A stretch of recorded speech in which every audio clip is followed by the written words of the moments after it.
So hello everyone, यदि आप भी 10वीं कक्षा के स्टूडेंट हैं और आप भी मैट्रिक एग्ज़ाम 2023 में देने जा रहे हैं तो इस वीडियो को शुरू से लेकर अंत तक ज़रूर देखिएगा।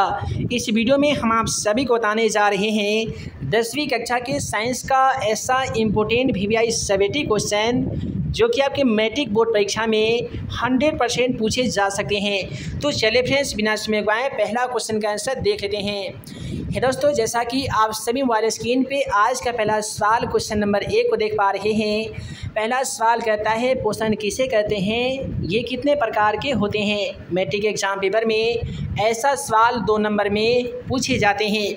आसान शब्दों में इसका आंसर लिखिएगा, पोषण वह जटिल जैव प्रक्रम है जिसमें जीव किसी न किसी रूप में भोजन ग्रहण करते हैं, जो समस्त जैविक क्रियाओं के संचालन में सहायक होते हैं, उसे ही पोषण कहते हैं। दोस्तों, बात करें पोषण के प्रकार के बारे में तो पोषण के कुल 2 प्रकार होते हैं। पहला होते हैं स्वपोषण तो दूसरा होते हैं परपोषण। एक बार फिर से जान लीजिए, पोषण वह जटिल जैव प्रक्रम है जिसमें जीव किसी न किसी रूप में अपना भोजन ग्रहण करते हैं, जो समस्त जैविक क्रियाओं के संचालन में सहायक होते हैं, उसे ही पोषण कहते हैं। पोषण के 2 प्रकार होते हैं, स्वपोषण तो दूसरा होते हैं परपोषण। मैट्रिक एग्जाम पेपर में ये सवाल बहुत ही ज़्यादा बार देखने को मिला है कि अमीबा में पोषण क्रिया को समझाइए, यानी अमीबा में पोषण क्रिया किस प्रकार से संपन्न होती है बताना होगा।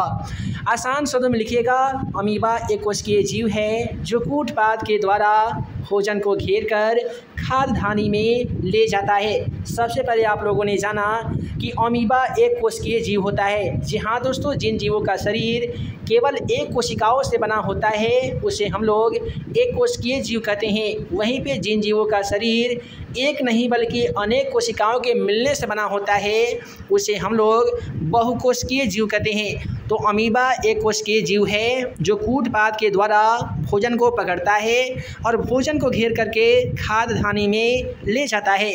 खाद्य धानी में उपस्थित एंजाइम भोजन का पाचन करता है। अनपचा भोजन अमीबा की त्वचा के सतह से चिपक जाता है और पुनः बाहर निकल जाता है। दोस्तों, इस प्रकार से अमीबा में पोषण की क्रिया संपन्न होती है। आइए जान लेते हैं अगला सवाल क्वेश्चन नंबर 3 को।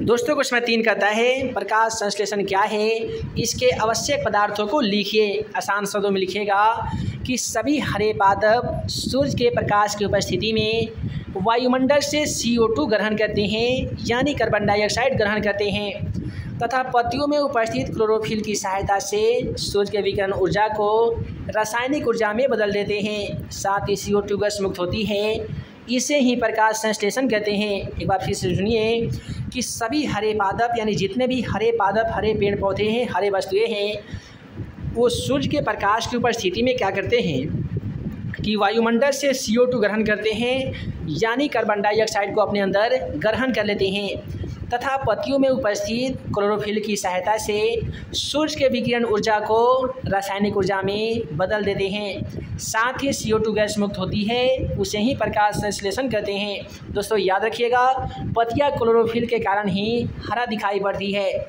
और यहाँ पे CO2 गैस मुक्त होती है, इसे प्रकाश संश्लेषण कहते हैं। अब हम जानते हैं प्रकाश संश्लेषण के लिए आवश्यक पदार्थ कौन कौन से होते हैं। आसान शब्दों में लिखिएगा, प्रकाश संश्लेषण के लिए आवश्यक पदार्थ निम्नलिखित है। उसके बाद में आप सभी को रोमन नंबर 1 में लिखना होगा कि सूर्य का प्रकाश यानी प्रकाश संश्लेषण के लिए यदि कोई सामान काफ़ी ही ज़्यादा इम्पोर्टेंट है तो वो है सूर्य का प्रकाश, क्योंकि प्रकाश संश्लेषण के लिए सूर्य का प्रकाश का होना आवश्यक होता है। कार्बन डाइऑक्साइड जिसका सांकेतिक चिन्ह CO2 होता है, क्लोरोफिल जिसके कारण पत्तियों का रंग हरा दिखाई देता है, और चौथा होता है H2O जिसे हम लोग जल कहते हैं। उसके बाद में आइए जान लेते हैं पोषण जीवों के लिए क्यों आवश्यक है। आप सभी को बताया जाता है पोषण जीवों के लिए काफ़ी ही ज़्यादा आवश्यक है। आखिर किन किन कारणों के द्वारा पोषण जीवों के लिए काफ़ी ही ज़्यादा आवश्यक है, आइए जान लेते हैं।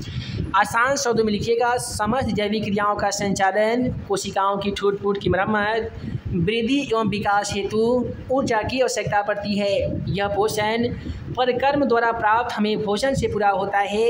यही कारण है कि पोषण जीवों के लिए काफ़ी ज़्यादा आवश्यक है। फिर से सुनिए, समस्त जैविक क्रियाओं का संचालन यानी मनुष्य के शरीर में जितनी भी जैविक क्रियाएं होती हैं उनके पूरे संचालन करने के लिए कोशिकाओं की टूट फूट की मरम्मत करने के लिए, शरीर में वृद्धि एवं विकास करने के लिए हमें एक प्रॉपर ऊर्जा यानी एनर्जी की आवश्यकता पड़ती है। और यह जो ऊर्जा होती है हमें पोषण प्रक्रम द्वारा प्राप्त भोजन से पूरा होता है।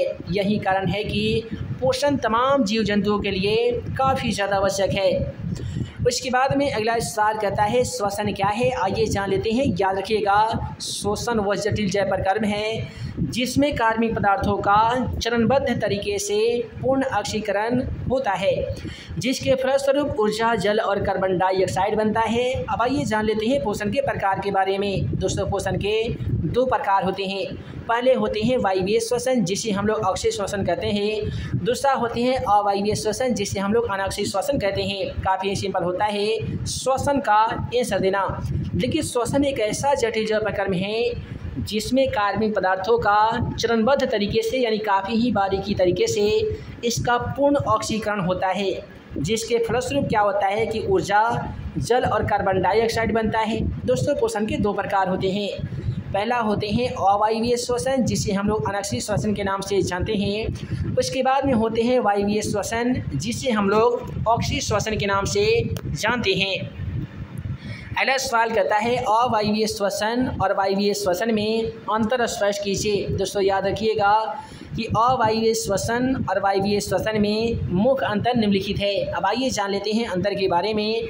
तो लिखिएगा, अवायवीय श्वसन ऑक्सीजन के अनुपस्थिति में होता है, जबकि वायवीय श्वसन ऑक्सीजन की उपस्थिति में संपन्न होता है। कहने का मतलब ये है कि अवायवीय श्वसन जो होता है ना जी, ऑक्सीजन यदि न रहेगा तो जाहिर सी बात है अवायवीय श्वसन नहीं संपन्न होगा। लेकिन वायवीय श्वसन ऑक्सीजन की उपस्थिति में होता है, जब तक उपस्थिति रहेगा ऑक्सीजन की तो वायवीय श्वसन संपन्न हो जाएगा। रोमन नंबर 2 कहता है कि अवायवीय श्वसन कोशिका द्रव में संपन्न होता है, यानी अवायवीय श्वसन का जो समापन है कोशिका द्रव में संपन्न हो जाता है, जबकि वायवीय श्वसन माइटोकॉन्ड्रिया में संपन्न होता है। किसमें होता है जी? माइटोकॉन्ड्रिया में संपन्न होता है। ऑब्जेक्टिव क्वेश्चन के लिए मोस्ट इम्पोर्टेंट है। इसके बाद में लिखिएगा, अवायवीय श्वसन में ग्लूकोज के अणुओं का आंशिक विखंडन होता है। अवायवीय श्वसन में क्या होता है कि ग्लूकोज के अणुओं का आंशिक विखंडन होता है। ग्लूकोज के अणु छोटे छोटे खंड में टूट जाते हैं, जबकि वायवीय श्वसन में पायरुवेट का पूर्ण ऑक्सीकरण होता है। जबकि अवायवीय श्वसन में क्या होता है ना जी कि पायरुवेट का छोटा छोटा टुकड़ा टूटकर उस विखंडित हो जाता है, विघटन हो जाता है। उसके बाद में लिखिएगा, अवायवीय श्वसन में कम ऊर्जा मुक्त होती है, जबकि वायवीय श्वसन में अत्यधिक ऊर्जा मुक्त होती है। यानी जो अवायवीय श्वसन होता है उसमें काफ़ी ही ज़्यादा कम मात्रा में ऊर्जा मुक्त होती है, जबकि वायवीय श्वसन की बात करें तो इसमें काफ़ी ही ज़्यादा मात्रा में ऊर्जा मुक्त होती है। इस प्रकार से आज की इस वीडियो में हम लोगों ने जाना 10वीं कक्षा के साइंस का ऐसा इम्पोर्टेंट VVI सब्जेक्ट क्वेश्चन जो कि आपके मैट्रिक बोर्ड परीक्षा 2023 के लिए काफ़ी ही ज़्यादा इम्पोर्टेंट है।